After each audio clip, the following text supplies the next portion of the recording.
So I am about 1 hour away from my final destination, as you see right behind me. Beautiful place. Entire road is really pretty. It's the place I'm in right now is called Concho, or something along those lines. The typical Western motif could be found all along the road, although do have to caution those that are taking their RVs through here. At first you get spoiled by Highway 550, which is the $1 million road. It seems like no expenses were spared. Lots of police presence pulling people over that are speeding. So watch your speed. You know, beautiful, gorgeous asphalt. And then the road, you have a choice of taking Highway 64 or taking, they keep calling them like Indian Road, whatever followed by number, or just a road number, like for example 3003 or 7007. And the condition of those roads is absolutely horrible in every single sense of the way. The roads are very, very, very bumpy. Roads are very hard to drive on. You're gonna be popping wheelies all day long. All day long. Now, interesting, in my case, the temperature swing is just crazy. I started off my day in 42-degree weather with a quite severe wind chill factor, and right now it's about 75. And you know, myself being like from Florida, here, let me get inside away from the wind.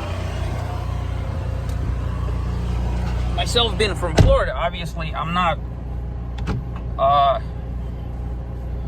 obviously I'm fairly used to the hot weather, but this hot weather feels completely different. You know, it's 75 and it's very, very, very dry. Like there's no humidity. Really weird. Altitude, ooh, going up and up and up and up and up and up. And no, we only like 1/10 of the way there, and then you just keep going up. You know, I've been religiously checking every time I set sail before like the next leg of the trip. It will always say, if you like scroll down a little bit to where like the bicycle person is in Google Maps, it will tell you what the altitude gain and loss is. And typically it's something like this: 14,000 up and like 14,000 down. So you're not really getting higher and higher per se as you are in gaining altitude and then losing it. Eventually though, you find yourself at altitudes like 7,800 or something like that eventually. Now, some of you might be like, okay, well, that's no big whoop. If you're somebody like me from Florida with a elevation of 0, 7,800 is already one heck of an elevation change. The air here is very, like, how do I describe it? It's not, you know, obviously because of all the open space and wind and everything like that, there's no exhaust fumes. You don't get to inhale the gasoline or anything like that. It feels like the air has been purged, like where the air has, you know, like air is born in places like this. As weird as that sounds. And I think partly because it's coming off the absolutely spectacular Colorado Rockies that I have stared at all along the Highway 550, especially like towards the end when I took somewhat of a like little R&R, just perched up there, and just, oh my god, those mountains, seriously, with the white caps and everything. They're still far away from me. It's also entirely possible that on this trip it just ain't gonna happen. that specific component of my itinerary is up in the air. For those of you that know the details, it's not something that I could control. If I could swing Colorado and Moab on this trip, I'm going to be absolutely ecstatic. Now, the way my schedule is working out, looking forward, you know, like we're talking about beyond now, there's going to be quite a bit of time, let's generalize it that way, between now and the next time I'll be able to do anything even remotely like that. There's going to be a lot of lessons learned. There's going to be lots of preparation done. Whether I'm gonna work,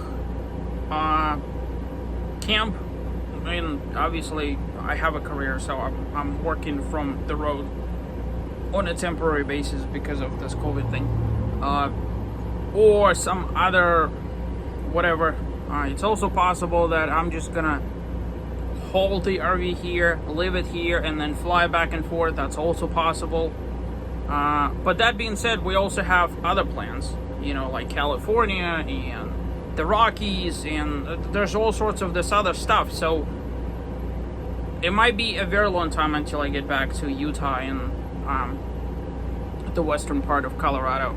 So really looking forward to spending high quality time.